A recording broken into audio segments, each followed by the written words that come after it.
Hello बच्चों, last time हमने पढ़ा था रिफ्लेक्शंस के बारे में, परावर्तन के बारे में, रिफ्रैक्शंस के बारे में, अपवर्तन के बारे में, अपवर्तनांक के बारे में। तो उन सब को समायोजित करके इम्पोर्टेंट फॉर्मूले जो हमारे दर्पण और लेंस के हैं, इम्पोर्टेंट सूत्र, वो मैंने इस लेक्चर में डाले हुए हैं।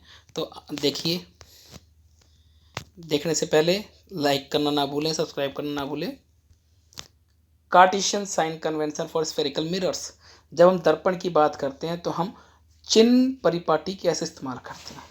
देखिए, नीचे चित्र में देखिए, चित्र में साफ साफ लिखा हुआ है, जो वस्तु अगर ऊपर की तरफ है तो पॉजिटिव लेनी है, इमेज नीचे की तरफ है मुख्य अक्ष से तो नेगेटिव लेनी है। इमेज अगर ऊपर की है, जो मुख्य अक्ष से ऊपर की तरफ कोई चीज़ बनती है वो पॉजिटिव होती है, मुख्य अक्ष से नीचे जो चीज़ बनती है वो नेगेटिव होती है।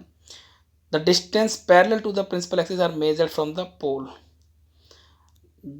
जो ध्रुव है वहां से ही दूरी नापी जाती है। All the distance measure to the right of the pole are taken as positive.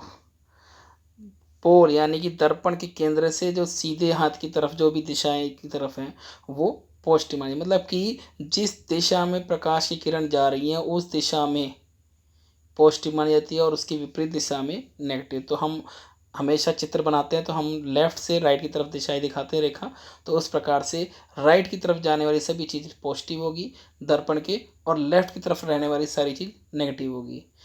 जो मुख्य अक्ष है इसके ऊपर वाली सारी चीज़ पॉजिटिव होगी और इसके नीचे वाली सारी चीज़ नेगेटिव होगी। तो ये हमारी चिन्ह परिपाटी है दर्पण के केस में। दर्पण सूत्र, मिरर फॉर्मूला क्या है। मिरर फॉर्मूला होता है 1/v प्लस 1/u बराबर 1/f। वी यानी कि प्रतिबिंब की स्थिति कहाँ पर है बना, location of the image. You मतलब कि लोकेशन ऑफ द ऑब्जेक्ट, वस्तु कहाँ रखी हुई है। ध्रुव से वस्तु की दूरी को u बोलते हैं, ध्रुव से प्रतिबिंब की दूरी को हम v बोलते हैं, और f को फोकस दूरी बोलते हैं। तो इनका सूत्र होता है 1/v प्लस 1/u बराबर 1/f। और वहीं आवर्धन, दर्पण, गोलीय दर्पण का आवर्धन क्या होता है। आवर्धन होता है हाइट ऑफ द इमेज बटे में हाइट ऑफ द ऑब्जेक्ट। मतलब प्रतिबिंब कितना बना, कितना बड़ा बना, बटे में वास्तविक में जो वस्तु है वो कितनी बड़ी है, मतलब कितने गुना उसमें बढ़ोतरी हुई है या घटा है, तो उसको हम आवर्धन बोलते हैं। तो एच आई बटे में एच बराबर में M, H I height of the image बटे में हाइट ऑफ द ऑब्जेक्ट। उसी प्रकार से height the magnification is also related to the object distance. अब हम इसको डिस्टेंस की भाषा में लिखें कि वस्तु कहाँ रखी हुई थी और इमेज कहाँ बनती है, तो उसका भी सूत्र होता है -v/u। और v के बारे में मैंने आपको बताया हुआ है, v हमारा है, बिल्कुल सही कहा आपने, v हमारा है प्रतिबिंब की दूरी ध्रुव से, और u हमारा है, शाबाश, u हमारा है वस्तु की ध्रुव से दूरी। अब हम लेंस के बारे में पढ़ेंगे।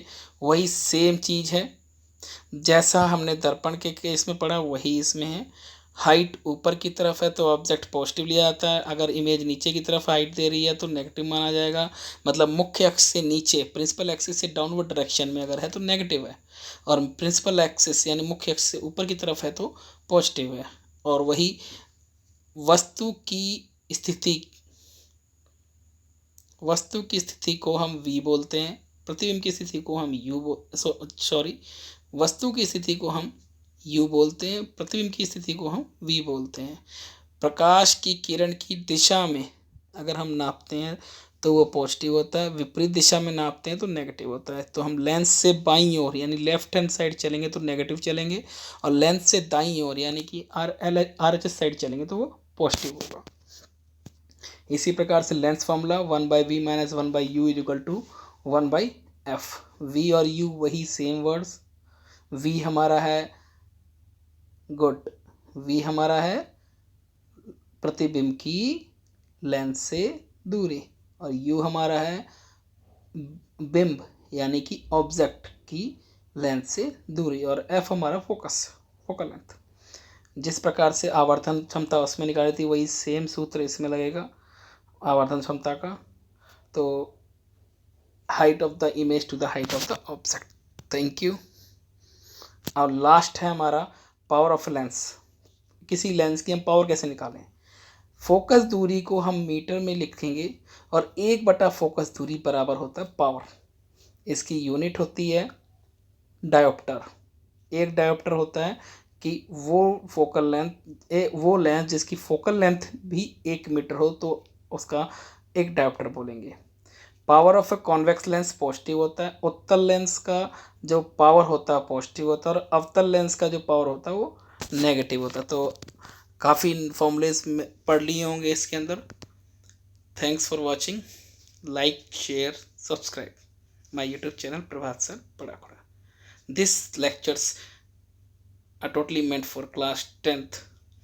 इसमें chapter number 10 light, reflection and refraction ख़त्म हो गया है। अब इसके नेक्स्ट लेक्चर में कोशिश करूँगा कुछ इंपॉर्टेंट क्वेश्चंस डालूँ या हम नया चैप्टर स्टार्ट करें। थैंक्स।